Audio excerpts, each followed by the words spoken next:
Welcome back to another episode of Over the Glass. I am your host, Jay. And I'm Nessa. Today we have Nicky Harnett. I'm not sure how to introduce you, so if you wouldn't mind introducing yourself, how you got into hockey, and how you identify. Yeah. Hi, I'm Nicky Harnett. My pronouns are they and he. I'm an intersex, and I would consider myself like under the trans umbrella, but I really identify myself with my being intersex. I've been playing hockey since I was 2. I was born and raised in Minnesota, so hockey was always all around me and been playing nonstop until right now, basically. How's that transition been for you? Very interesting.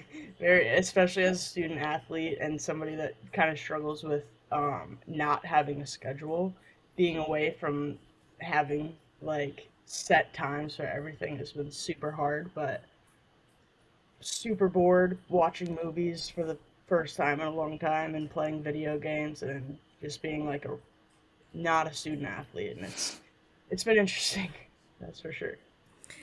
So Nessa and I are a bit older, so I'm just thinking about when I got out of college, and you like you said, you're used to having a schedule. Like I'm used to being told, okay, after you do this, you got to go to college, and after you do that, you got to get a job, and you're in for an interesting journey.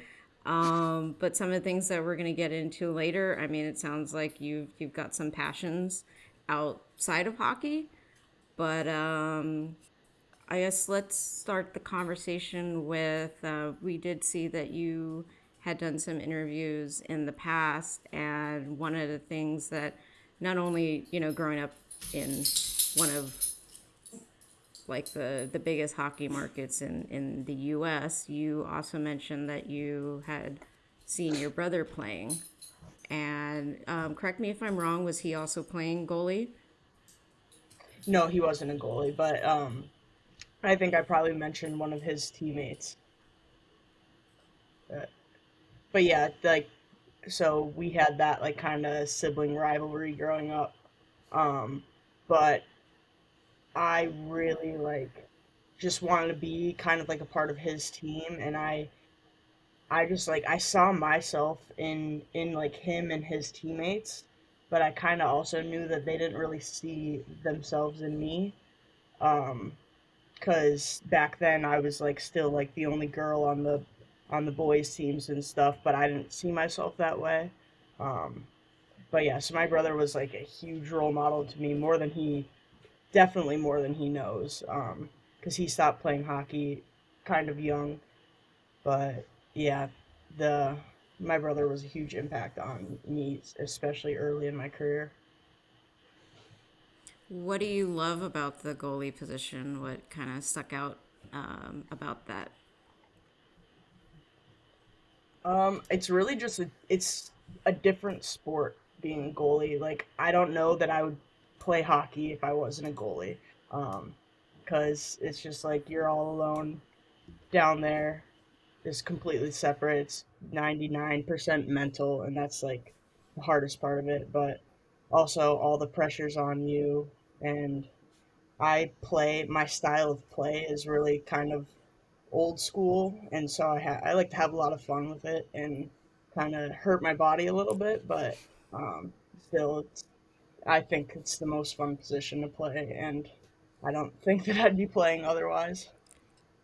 So it's fun that you bring that up because I did see in I think your player profile you had coined Dominic Hasek as your favorite.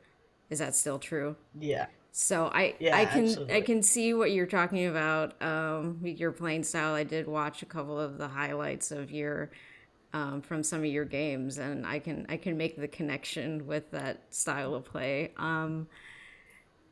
Do you have anything in particular that you feel like you bring from the old school style that is, I mean, nowadays we have like the butterfly is the more dominant position, and like I didn't play goalie growing up. I'm a beer league person who picked it up later in life, but I say that goaltending style I emulate, or I try to, haha, try to emulate Henrik Lundqvist. Like I just like his very calm. He's very, he's very to the system, and very much feels like total opposite of Hasek.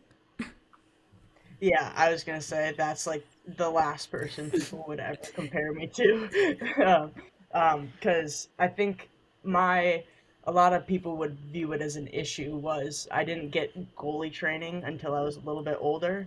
So, and my dad never wanted me to be a goalie, so I was skating out and I was like skating a lot, but I wasn't learning how to skate as a goalie. So the technical side kind of just went out of the window until I actually kind of started building a technical base when I got to college, but it was a little too late then to make it part of like my repertoire. But yeah, I had a one of my goalie partners actually really reminds me of Henrik Lundqvist and just polar opposite of me. Not technical. I'm not technical at all. So in one of your interviews, you mentioned that you came out as gay at 13. Your mom seemed like she was very supportive from the get-go, which must be nice for you, right? Yeah. What was your experience with coming out to your family and friends like? So I've had being figuring myself out. A lot of it was in college, so I've come out probably like I don't know 4 different times with different identities and stuff. But yeah, my parents, everybody knew something was going on from when I was a really little kid. Like I I don't know if I've told this story in another interview, but when I was, I think 3 or 4, my mom tells this story of me getting up in the bathtub and just motioning to my body and being like, "When can we fix this?" So yeah, nothing was a surprise, but really finding, I think the hardest part for me was like, I didn't get diagnosed with my intersex disorder until I was 19. So I was kind of lost and I didn't really understand why I felt the way that I felt until I got like that concrete diagnosis. Um, and then everything got a lot easier and I started to be able to like really talk about myself honestly. Where like before, if I like said I was gay, it's like, it's right. Like I guess I'm under the umbrella, but it didn't really feel right, you know? So, um, now it's just a lot easier and coming out is obviously ongoing. Um, so I'm just getting better at it as I go on, I guess. As we do. Yeah, it's funny how for me, I guess it's a lot easier because I only came out once technically as one part of the spectrum. But even still, it's like as you're meeting new people, it feels like you still have to come out every single time you're meeting new people. I feel like Jay could probably relate to you a little bit more That's about. why I'm smiling and nodding. Yeah, I think I came out as quote unquote bi when I was around your age. And so, I'm not intersex, but I identify as non binary, and that did not happen until about like 10 years after I came out as bi, and then changed that to like, well, that doesn't really make sense to me if I'm feeling non binary and outside of this binary. And so now I'm like non binary, queer, and then still kind of like going through the motions of like, do I feel right in this space? And it's this constant battle of like, society, has taught me a certain way of thinking about myself, a certain way that they constantly project onto me every day. It can be very exhausting. We know within the community or know that sex and gender are two different things, but society has constructed this to seem like they're the same. So for me, that's always been a struggle because I'm like, no, like growing up and with sports, I never saw it as, well, I've got to go play with this gender because that's what I was assigned at birth. My interest is just always like wherever you need to put me so I can do the thing, just put me in there and I will interact with people. I will enjoy this sport.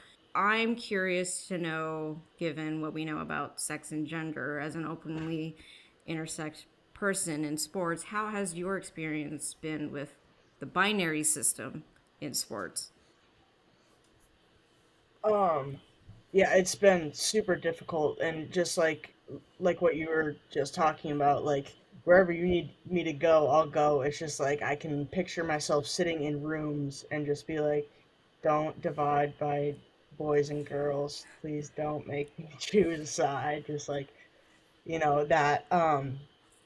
But for me, like with being intersex, like I was protected under the NCAA. Like if I were to, because my testosterone is higher than cisgender females, and um, so if I were to like test positive on a drug test, they, I would be able to like be like, here's my diagnosis and stuff, and that would be fine. But like just the vastness of the variability with all of the sex characteristics, like I'm intersex, but I could be biologically female and still have higher testosterone and have the competitive advantage over my teammates. But like, I guess what I'm getting at is sex is not a way to separate the sports, I guess is what I'm getting at. Can I just say, since you mentioned the high testosterone thing, I think that's such bullshit, first of all, because I am a cisgender woman, but I also have PCOS, which is Hmm. polycystic ovarian syndrome, and I do have a higher testosterone level because of it. And so even if they use that as a rule for like segregate people, like there are cisgender women that also have higher testosterone levels. It just makes no sense. I just want to put my 2 cents in there because that's infuriating. Yeah, exactly. And like with muscle mass, and like Brittany Griner's 6'7" and like could sing the bass line in the choir, like, but she's biologically female. And then you have her being targeted with transphobic comments because of her characteristics like that. Like, so, and I'm a sociology major, so like, and I just covered feminist theory. Like, this is just super fresh in my mind with just like intersectionality and Patricia Hill Collins, and just all the sex and gender stuff is just super fresh in my mind. But We can yeah, definitely relate with that. We're kind of just like in the thick of it, like yeah, 24/7. Yeah, as I mentioned, I didn't really like I played sports growing up and I was fine with being on the women's teams. I enjoyed the experience with my teammates. I didn't feel like I was out of place, but nowadays unless it's a queer women's team, which I did have for a little bit for my tournament traveling team. If it's not, like I feel very like left out. I feel very like this it's this like I know I can speak up, but like I feel I feel like I'm more comfortable in like my co-ed like beer league team. Yeah, like with like all these trans vans and even going into like professional sports, like there I feel like there's so many more hurdles still that we need to overcome to like make it a more inclusive space. People just don't want to have that conversation. They just want us to like conform, get out of the room. yeah. Like I think it would take like quite a bit to like pop a positive test, but even then, like you said, like why even bother?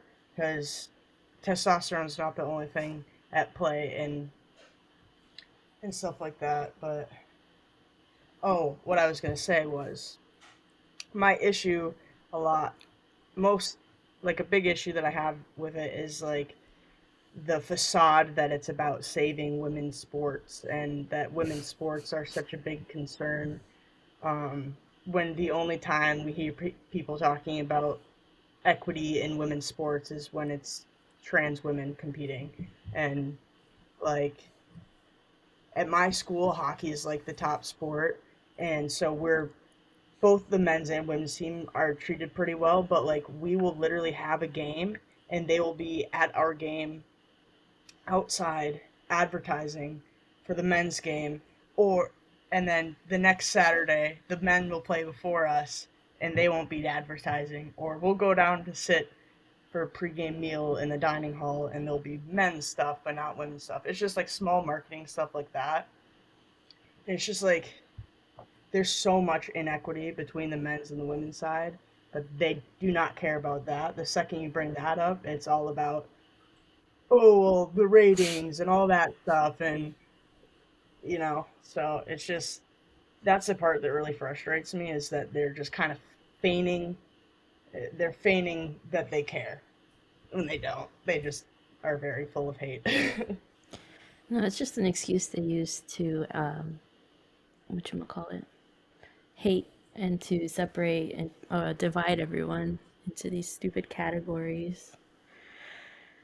But okay, so you are openly intersex, and I was wondering if you could tell us a little bit about your experience playing in women's hockey specifically. But I guess, do you find yourself having to educate a lot of the people that you either play with or play against?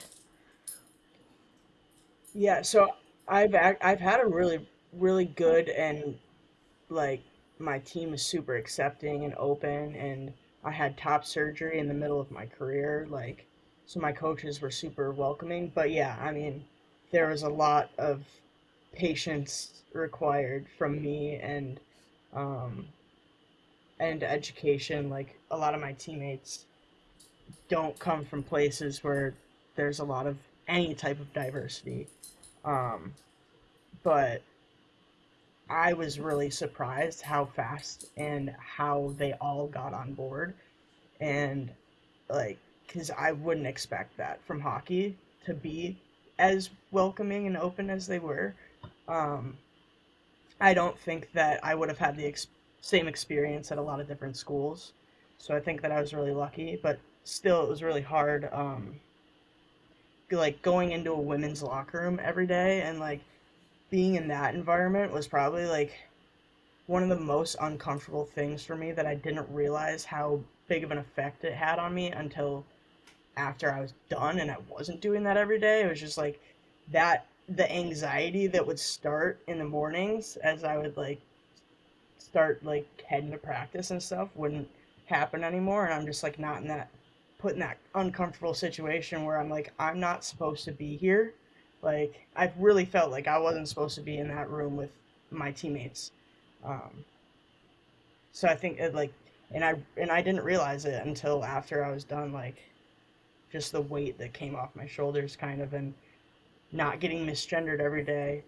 Not that it's on purpose, but like, it does. It eats away a little bit, and it's that's that part has been really nice to kind of come away from that and not being associated with a women's sport anymore. Like this is the last thing of me being tied to like my past. Like when I go back to Minnesota, I'm starting testosterone. I'm moving on with my transition, and hopefully it will never get referred to or categorized in women's sports again. So it's nice. So, since you came out when you were around 13, and then you said that you didn't find out that you were intersex till you were 19, is that correct? Yes. Did the did your coming out as gay, did that go into your decision making when you were deciding which colleges to go to? One, like, yeah, 1,000%. I mean, my entire coaching staff are gay women. Um, it wasn't on purpose. When I was being recruited, there was one very old white man. that I love, Bill Bowes. He's like the reason that I came to UNH, and he was super supportive. But yeah, now all of my staff are gay women, and super lucky to have that. To have like three female coaches in a Division I sport is like unheard of, and um, so I loved that. But yeah, I mean, the coaches and the location were the biggest reason that I came to UNH. I really felt comfortable, and yeah, I mean, I've always been really open about my identities, and so they knew, and they were like, they were, um, they really stressed about how open the team was, and yeah, and so I've had a lot of teammates in the LGBTQ community, and it's been a good experience. Yeah, one of the other things I think I wanted to comment on earlier when I had asked you about your experience being intersex and playing on teams that are very much binary, like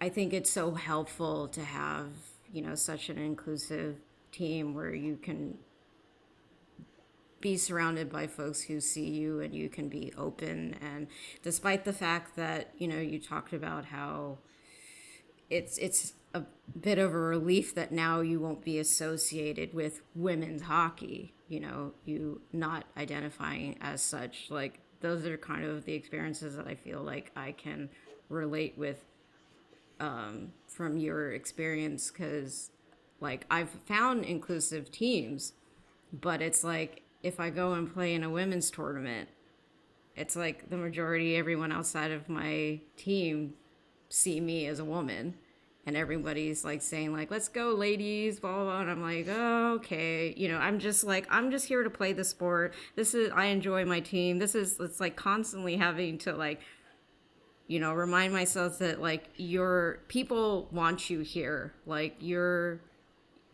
like this is the spot for you, but it's just like all this other stuff that makes it hard to feel like you're not out of place.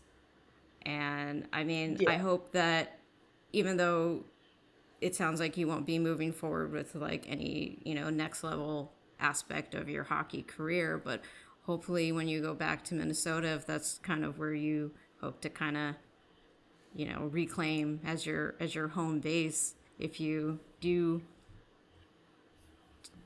have aspects of hockey that you want to continue to have in your life, hopefully you'll find a spot there. Like I'm not too familiar with Minnesota, but it's got a lot of hockey, so there's got to be something.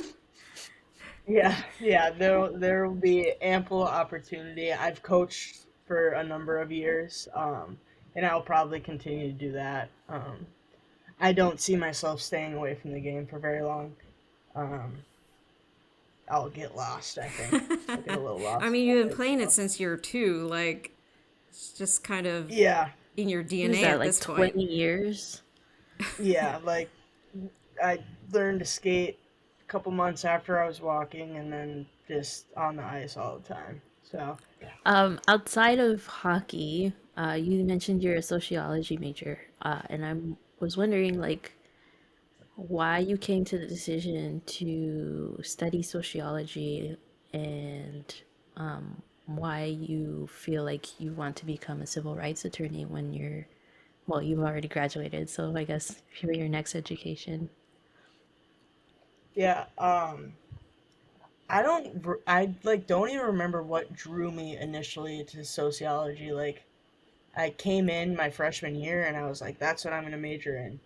And I didn't really know what it was. I took a lot of psych classes. I thought I liked psych, but uh, turns out I don't really like focusing on the individual people. I really like the study of society and like groups and stuff, and um, just pretty much everything that I was taught just made the world make sense to me. Like understanding why things are the way that they are, especially in the United States, drew me in. And originally, um, until my sophomore year, the plan was to become a police officer. and that quickly changed. I 2020 made me realize that I wasn't going to be doing very much change from the inside. Um, so following I'm very close to my cousin, and she graduated with a degree in Soch, and she's in law school, and following her footsteps, and um, yeah, civil rights or defense is kind of what I'm thinking right now, um, like ACLU type of thing. Um, I'm really actually I'm really outspoken and passionate about race issues more, even more than I am about. I would say, like, personally, I would want to work more in that realm than LGBT. But yeah, I'm very outspoken about both, and kind of just want to defend people. Is what I want to do. It's kind of just what I've been doing my whole life, and might as well do it for get paid for it. That's nice. The world knows we can use a lot more allies. So I did see that the Minnesota Wild are your favorite team. Is this still up to date? Yes, Um, yes. First round loss, but yes. do you have any thoughts, insights? Do you want to just cry for the next half an hour? I mean, we're Sharks I fans, so just we don't even know what a playoffs is. So yeah, uh, yep. I'll just leave that for you guys. But um, I just want to see Fleury play. That's all I like. He got signed to the Wild when I was out here, and I like Marc Andre Fleury is like the closest thing to my style of play that you see in the NHL right now. Um, but when him and Ryan Reeves came to the Wild from Las Vegas, I like lost my mind. I was so happy, and all I want them to do is stay another season so I can watch them. But and but yeah, being a Minnesota sports fan is just not a good idea. So I'm obligated, but with the Vikings and the Twins, but I will say Minnesota women's sports are amazing, and the Whitecaps and the Lynx have brought home so many championships. So we've got the women's teams going, but the men's teams are terrible. I was curious to know if you had any goalie superstitions that you did before games. Yeah, yeah. I would. I was the first one there. 3 hours, 3.5 hours before this. I have a Spotify playlist that I've been curating since I was 12 years old, just for listening to before hockey games. I have the same same tennis balls that I used to juggle with since I was 12 too. I got it in seventh grade. Um, I have a lot of caffeine. I'm actually kind of overcoming my caffeine addiction that I acquired during my career. Um, but I would have like unbelievable amounts of monsters and stuff. Um, but yeah, and I started doing. You guys watch Grey's Anatomy at all? I've Used seen a few to. seasons. Well, there's a scene where Amelia does like the superhero stance before, and I used to do that. I used to get really, really bad at performance anxiety, so I started doing that. So the answer is yes. I've had so many superstitions throughout the years. I'm sure you could find a picture of the stretching that I do before games. Um, I call it the Ben Bishop stretch, where my head goes all the way back. But yeah, I'm a weird goalie. I've not met a normal goalie, I but don't think I, there's any I'm such thing as a normal goalie. yeah. There's actually I live with two of my goalie partners. Oh, that So sounds like there's a three fun goalies in the fun house. house. We're all very very different, but we've all got our little quirks about us. No, I love that. I mean, like I skate out and I do goalie, so I do all the things. But like my setup routine is like vastly different than if I'm gonna come to skate out for a game.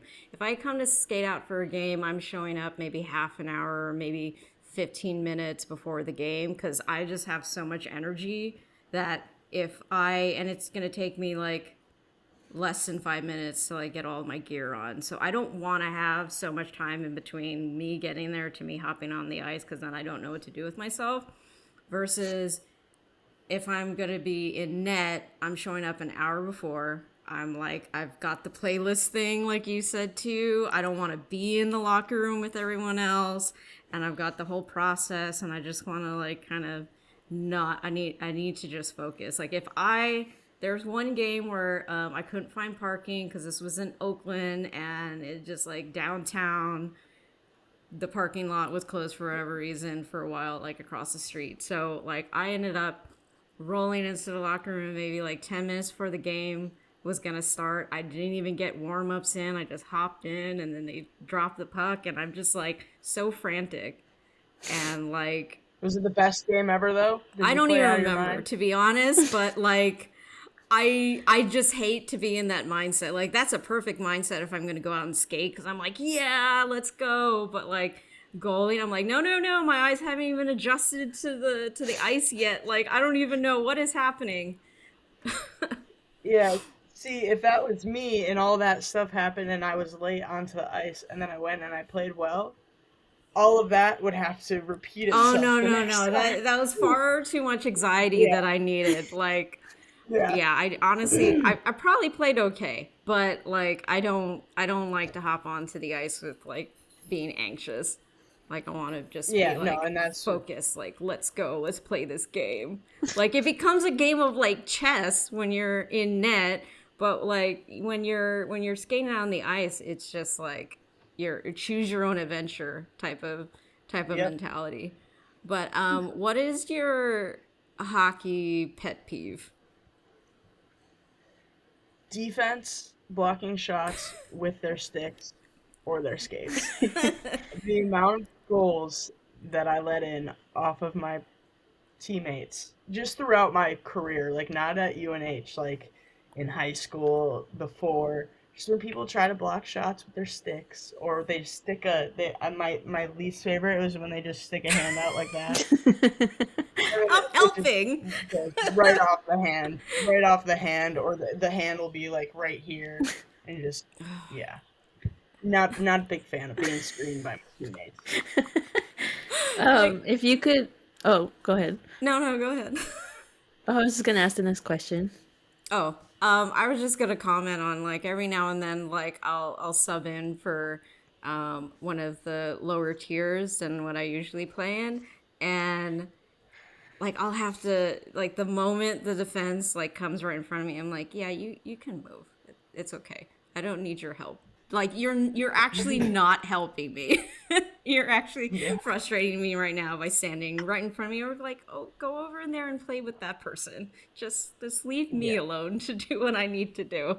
That's all that I was gonna say. Just like it, and it's funny, like since like I'm coming from like a skater background, and then when I started in net, I'm just like, oh, I see all the things that the goalies get pissed off at, like oh yeah, so. I was the worst when I skated out for until I was 14. Actually, I played both, and my goalies despised me because that's all I would do is park myself in the crease on and block shots and stand right in front of my goalies. But it's So nice though when yeah, you're in the opposing team and you stand in front of the goalie. It doesn't work so well for me. I'm a shorter person, so for my co-ed teams, like there, it makes no difference that I'm standing in front of your goalie. yeah, But it's quite fun when people are more at my level, and I'm like, yeah, I know this pisses you off because it pisses me off when I'm in your position. So I'm gonna be that pest that stands in front of you, and I'll take some beatings, but it's fun. yeah. Just chip at the ankles. It comes with the territory. You know what to expect. If you could change one rule in hockey, what would it be? This is I was just talking about it, and I think I saw it on Twitter, so I'm not gonna take credit for it. But um, with the Toronto game the other night, the refs called off a goal that was definitely a goal. But all they need to do, like we're in 2023, all you need to do is put a chip in the puck and it will tell you how far it is over the goal line and when it crosses the goal line. They're But then the more frustrating thing is they already have that technology in the puck. They just don't use it. they don't use it. Okay, well, that's my rule change. Start using the Start using chip it. in the Well, puck. so what they use it for is to track the puck on the ice when it's in play, I guess. You know, like when you see it on TV Yeah. or like I forget what exactly what they use it for, I but mean, they're more invested in player stats. I think that's just kind of the yeah. drive for this new technology. But like Yeah, it's and I was thinking it might be they don't want to take the chance of human error out of it. It's kind of like with the umpires in the MLB, like people not wanting to get rid of umpires because like an automated strike box will be a lot more accurate, but it's not really the same game. So I guess I get it, but they the that they want the to keep whole the rules drama. in the NHL, yeah, So yeah, my I thing get it. is, so I didn't actually get to see that play. I was like driving home from work and I just heard like the commentary about it. Um, the thing that threw me through a loop was the explanation from the analyst, and I don't remember the name of the rule, but it was like the play is dead or something like that.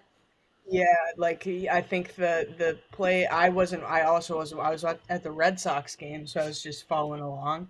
But I think he blew it dead or something, so it didn't matter. Like even though the play wasn't supposed to be blown dead, Like, he isn't the did. whole thing like continue playing until the ref blows the whistle? Like, that's Yeah. all that I've ever heard. So I think as you watch more and more of this game, especially at like the pro level, I just feel like that rule was obviously just made up just now because I've never heard that in my life. Like I've always heard just keep playing until the ref blows with. But the explanation from the analyst made it seem like the ref in that moment was thinking about it. I'm like, oh, they're thinking about it now, so we need Oh yes, yes, that is if they are showing a clear intent, that's what it is. If intent their to blow the. intention is like what? Like I'm that just like, you're making up rules on me now. yeah, yeah. They change and amend the rules every once in a while, and it's just like does not make sense, but whatever. You can change that rule too. Intent to blow the whistle. It's so annoying. But okay, so I think the frustrating thing was that they showed two different things of the puck crossing the line, and the only view that they had the first time was when who was it? O'Reilly? Riley? I forget their names. I don't follow the Yeah, Leafs. There's He Ryan O'Reilly and Morgan Morgan Riley. So Riley. I'm pretty sure it was Riley. It was Riley. Yes. He scored the goal. You see him like cheering immediately after he notices cross the line or whatever. But the view, the angle that the camera gets, you don't clearly see it crossing the hmm line because you know how there's that weird yeah, angle, the skewing. I don't know. If you see it from above, you could see it, but from the side, it looks like it's crossed. yeah. Whatever. So that I feel like that specific situation is where the tracking, the puck tracking technology could come in handy, because if it had crossed the line, you just stole that game away from Toronto, you know? If it didn't, Yeah. then fine. But then, then you have to talk about the intent to blow the whistle rule. That's so dumb. Whatever. Yeah. I definitely have more issue with that rule than I do with the whole like angles thing. Like I'm like, at what point do we let technology take over to officiate these games? Because it gets like I feel for the Leafs fan base, but I will say I've seen some folks, and I get it. You're upset. I would be upset too if can't seem to make it out of the first round for like 20 years. But the league is not out to get your team. Like Oh yeah. it just um Yeah. speaking of rules, what exactly is goalie interference? Well, that's what I was thinking. That's the first thing that comes to mind. But I don't even know if I could tell you the correct definition right now because they change it like literally every year. So my understanding is if a player is making contact with the goalie on their own accord, that pro like that stops them from being able to make the save, which just like you can't get pushed in, I guess. But I don't know. Like I think any call could go either way because the rules are so dumb. Like they're just so confusing. And you got that guy. I can't remember who it was, and I think they made a rule change out of it. It was way back when Martin Brodeur was playing, and he got like a guy just turned around and just like waved in front of his face to screen him. Yeah. He's just like, you know. But yeah, I your guess is as good as mine with the goalie interference. I don't know. I don't remember what play Dang. it was. I know it was definitely this season because I officially decided I give up on that rule because it did not go the way that I thought it was going to go, and I'm like I'm completely lost on this rule now. Like you need to redefine it in some manner because I don't think the officiators know what this rule is about because it makes no sense to me. I was almost convinced that I think it was the Stars and I think it was the Wild game. I don't remember anymore what his time, but like Jamie Benn had skated through the crease into no, it was against the Kraken because it was Grubauer, and he had like been kind of like he was coming from the left side of Grubauer, and Grubauer kind of like grabbed out or something and kind of like made contact with him, and then like but then because he was moving in that direction, Ben kind of pushed into Grubauer a little bit. He ended up moving further out. Then he was outside of the crease, but then Ben was trying to get around in front of him. They made contact again. And I think that call was like they spent quite a bit of time on it. But then they did end up saying that like it's still a good goal because Grubauer was outside of the blue paint. But I was so convinced that it wasn't gonna go that way just because of the anxiety of Really? like it doesn't seem to be consistent with how you call this rule. Yeah. I feel like in some ways it's gotten a little bit easier to guess, but they just keep on like just changing little parts of it, and like it's just a lot. Okay. Last question, and it's not hockey related. Okay. Is there a food that's a signature food in Minnesota or New Hampshire that someone visiting has to try? I'll go with Minnesota. And the first thing I don't think that necessarily everyone needs to try this, but the first thing that did come to mind for Minnesota was tater tot hot dish. Um, Please explain. it's what it sound. It's kind of like if you think about like shepherd's pie, except for without mashed potatoes. It's kind of it's tater tots, and it's like in a casserole dish with like you can put ground beef in it and like corn. Um, Comfort food. I've never heard of this. Uh, for New Hampshire, I don't even know. I don't give New Hampshire credit as its own state. I would just say New England and go with a lobster roll. Doing you can cross three different borders in like an hour here. It's insane. I'm I'm ready to go back to the Midwest. I loved the Northeast, but I'm ready to go back.